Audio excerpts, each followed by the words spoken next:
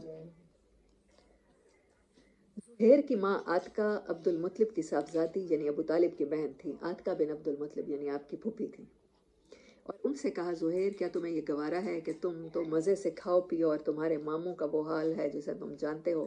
زہیر نے کہا افسوس میں تنہا کیا کر سکتا ہوں، ہاں اگر میرے ساتھ کوئی اور آدمی ہوتا تو میں اس صحیفے کو پھاڑنے کے لیے اٹھ پڑتا۔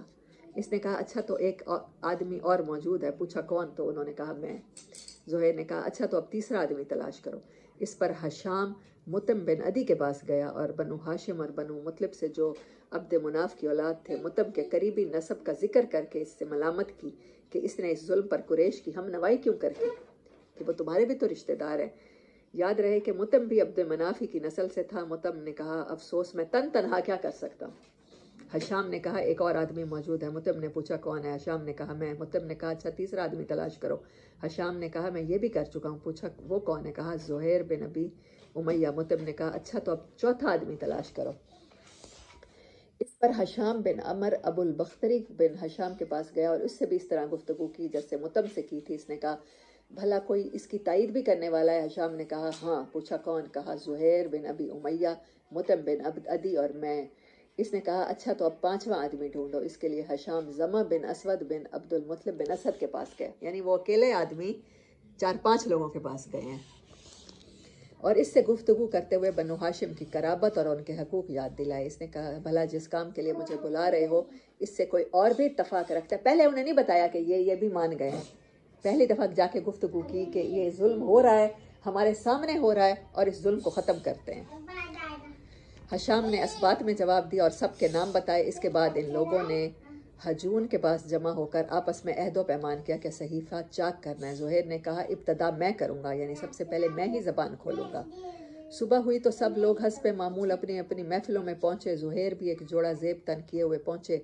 پہلے بیت اللہ کے ساتھ چکر لگائے، پھر لوگوں سے مخاطب ہو کر بولا مکے والوں کیا ہم لوگ کھانا کھائیں، کپڑے پہنیں اور بنو ہاشم تباہ و برباد ہوں؟ نہ ان کے ہاتھ کچھ بیچا جائے نہ ان سے کچھ خریدا جائے۔ خدا کی قسم میں نہیں بیٹھ سکتا یہاں تک کہ اس ظالمانہ صحیفے کو چاک کر دیا جائے۔ دیکھیں ان لوگوں کی بھی یہ غیرت تھی، ان کے اندر یہ انسانیت تھی۔ ابو جہل جو مسجد حرام کے ایک گوشے میں موجود تھا بولا تم غلط کہتے ہو، خدا کی قسم اسے پھاڑا نہیں جا سکتا۔ اس پر زمہ بن اسود نے کہا بخدا تم زیادہ غلط کہتے ہو، جب یہ صحیفہ لکھا گیا تھا ہم تب بھی راضی نہیں تھے۔ اس پر ابو البختری نے بات کی زمہ ٹھیک کہہ رہا ہے، اس میں جو کچھ لکھا گیا اس سے ہم نہ راضی ہیں نہ اسے ماننے کو تیار ہیں۔ اس کے بعد متم بن عدی نے کہا تم دونوں ٹھیک کہتے ہو، اور جو اس کے خلاف کہتا ہے غلط کہتا ہے۔ ہم اس صحیفہ سے اور اس میں جو کچھ لکھا ہوا ہے اس سے اللہ کے حضور برت کا اظہار کرتے ہیں کہ ہم اس میں شریک نہیں ہیں، ہمارے ہوتے ہوئے یہ ظلم نہیں ہو سکتا۔ پھر حشام بن عمر نے بھی اسی طرح کی بات کہی۔ یہ ماجرا دیکھ کر ابو جہل نے کہا اچھا لگتا ہے یہ بات راتوں رات طے ہو گئی اور اس کا مشورہ یہاں کے بجائے کہیں اور ہو گیا ہے۔ اس دوران ابو طالب بھی حرم پاک کے گوشے میں موجود تھے۔ ان کے آنے کی وجہ یہ تھی کہ اللہ تعالیٰ نے رسول اللہ صلی اللہ علیہ وسلم کو اس صحیفے کے بارے میں یہ خبر کر دی تھی کہ اس پر اللہ تعالیٰ نے کیڑے بھیج دیے ہیں جنہوں نے ظلم و ستم کی ساری باتیں کھا لی ہیں۔ کیڑا بعض کاغذ کو کھا لیتا ہے نا، جیسے دیمک لگ جاتی ہے ایسے ہی، اور صرف اللہ تعالیٰ کا ذکر باقی چھوڑا ہے۔ یہ لوگ بھی اپنے صحیفوں میں پہلے اللہ کا نام معاہدہ لکھتے تھے۔ پھر نبی صلی اللہ علیہ وسلم نے اپنے چچا کو یہ بات بتائی تو وہ قریش سے یہ کہنے آئے تھے کہ ان کے بھتیجے نے انہیں یہ خبر دی ہے، اگر وہ جھوٹا ثابت ہوا تو ہم تمہارے اور اس کے درمیان سے ہٹ جائیں گے، اور تو تمہارا جو جی چاہے کرنا، لیکن اگر وہ سچا ثابت ہوا تو تمہیں ہمارے بائیکاٹ اور ظلم سے باز آنا ہوگا۔ جب قریش کو یہ بتلایا گیا تو انہوں نے کہا کہ ہاں ٹھیک ہے، یہ بات تو بالکل انصاف کی ہے، وہ اس لاجک کو مان گئے۔ ادھر ابو جہل اور باقی لوگوں کی نوک جو ختم ہوئی تو مطعم بن عدی صحیفہ چاک کرنے کے لیے اٹھا، کیا دیکھتا ہے کہ واقعی کیڑوں نے اسے کھا لیا ہے۔ یہ لوگ تو صحیفہ چاک کرنے کے لیے آپس میں صلاح مشورہ کر رہے تھے نا، اور جھگڑا کر رہے تھے ابو جہل سے، لیکن وہ صرف بے اسم کا اللہم باقی رہ گیا ہے۔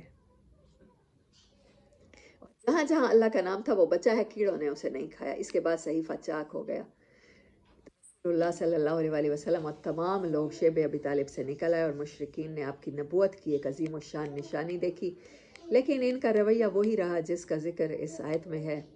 اعوذ باللہ من الشیطان الرجیم۔ وَإِن يَرَوْا آیَةً يُعْرِضُوا وَيَقُولُوا سِحْرٌ مُسْتَمِرٌ، اگر کوئی وہ نشانی دیکھ لیتے ہیں تو رخ پھیر لیتے ہیں اور کہتے ہیں کہ یہ تو چلتا ہوا، جیسے کہتے ہیں نا سر چڑھتا ہوا جادو ہے۔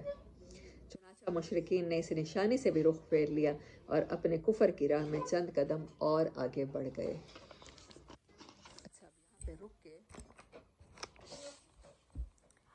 تھوڑی سی ذرا یہ بات دیکھیں۔ کل ہم نے دیکھا کہ وہ مشرک عتبہ بن ولید، اس نے کتنی زبردست بات کہی کہ جو یہ کلام لے کر آئے اس سے انقلاب آئے گا، یا تو یہ عرب کے بادشاہ بن جائیں گے، یا جھگڑا جب ہوگا، لڑائی ہوگی بادشاہت کے لیے تو اس میں یہ مارے جائیں گے، تو پھر ہیں، اس کو یقین تھا۔ آج ہم دیکھ رہے ہیں کہ جو لوگ کافر ہیں، لکھنے والے بھی کافر، ساتھ دینے والے بھی اندر ان میں سے بہت سے کافر ہیں، اور جو حمایت کرنے والے ہیں چاہے وہ آپ پر ایمان نہیں لائے، لیکن انسانیت پہ اگر کوئی ظلم ہو رہا ہے تو اس پر وہ خاموش نہیں بیٹھے۔ انہوں نے کوششیں کی ہیں، خاندان کے لوگوں سے ملے ہیں کہ اس کے خلاف یہ بائیکاٹ ختم ہو یا صلح صفائی ہو۔ ہمارا کیا رویہ ہوتا ہے؟ جہاں دو لوگ لڑے ہوئے ہوتے ہیں، جہاں مسلک کی لڑائی ہوتی ہے، ہم اس کو بھڑکاتے ہیں یا ایسے ختم کرتے ہیں؟ کوششیں کر کے اس کو، سازش کو توڑتے ہیں۔ ہم سیرت پڑھ رہے ہیں، سیکھنے کے لیے پڑھ رہے ہیں کہ ہماری زندگی میں یہ اب کافروں کی جو دیکھیں، اس میں سیرت میں جو کافروں کے چیپٹر آ رہے ہیں اور ان کی کوششیں ہیں، ہم تو ان سے بھی گئے گزرے ہو گئے۔ کوئی بھی معاملہ ہو خاندان میں، ہمیں پتہ ہوتا ہے فلاں کی بہو کے ساتھ زیادتی ہو رہی ہے، فلاں کی بیوی کے ساتھ زیادتی ہو رہی ہے، فلاں کی بیٹی کے ساتھ زیادتی ہو رہی ہے، نہ حق اس کو طلاق دی جا رہی ہے، نہ حق سسرال والے ظلم کر رہے ہیں، پورا خاندان تماشائی ہوتا ہے، کوشش نہیں کرتے اس ظلم کو ختم کرنے کی۔ وہ کافر ہیں، وہ کہہ رہے ہیں ہمارے ہوتے ہوئے ہم یہ ظلم برداشت نہیں کر سکتے، اس کے لیے وہ ایک سے ملا ہے، دوسرے سے ملا ہے کہ میں اکیلا کیا کر سکتا ہوں۔ پھر اس نے دوسرے لوگوں کو ساتھ اکٹھا کر کے کسی بھی طرح سے جتھا بندی کی ہے، لیکن انہوں نے ختم کرایا۔ ہم سیرت کی ہر لفظ سے اللہ کرے کہ ہم یہی سیکھیں، ہاں، ہم ویسی زندگی گزارنے والے بن جائیں۔